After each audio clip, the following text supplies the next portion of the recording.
প্রিয় বন্ধুরা, আমরা চলে আসছি একটা নেভি ব্লু কালারের উপর জামা দেখানোর জন্য। ছাপানো জামা। এই জামাটা স্ক্রিন প্রিন্ট করে ছাপানো হয়েছে, বাট এগুলো কালারগুলো হচ্ছে টেম্পোরারি কালার, এটা পারমানেন্ট কোনো কালার না। এটা ধোয়ার পরে উঠে যাবে। আপনারা যেন খুব সুন্দরভাবে সেলাই করতে পারেন, সেলাইয়ের পর যেন উঠে পড়ে, এইভাবে কালারগুলো করা হয়েছে। বিশেষ করে হাতের কাজের জামাগুলো এগুলো এভাবেই ছাপানো হয়। আপনারা যদি নিজে হাতে ছাপান তাহলেও সেগুলো এভাবেই থাকে, এবং কি স্ক্রিন প্রিন্টে ছাপানোর পরেও হুবহু সেই রকম বিষয়গুলো মাথায় রেখে আমাদের কাজ করা হয়েছে। তো বন্ধুরা, এই ডিজাইনটা দেখতেছেন একটা সাপের মতো ডিজাইনটার নিচেও দেখেন অনেকগুলো সাপের মতো, 3টা সাপের মতো। এখন আমরা দেখতে পাচ্ছি একটা হাতার ডিজাইন। এই হাতার ডিজাইনটা হচ্ছে লম্বাভাবে হাতের ডিজাইনটা পড়বে হাতার উপরে। তারপর আমরা চলে যাচ্ছি এটার মধ্যে কি কি কালার আছে।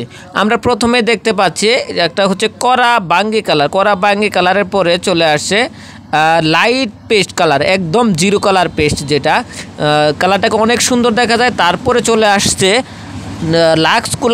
লাক্স গোলাপি কালারের পরে কড়া পেস্ট কালার, তারপর হচ্ছে 2টা গোলাপি কালার। তো বন্ধুরা, আজকে এই পর্যন্তই। সবাই ভালো থাকুন, সুস্থ থাকুন। দেখা হবে পরবর্তীতে আর সুন্দর সুন্দর ভিডিও নিয়ে।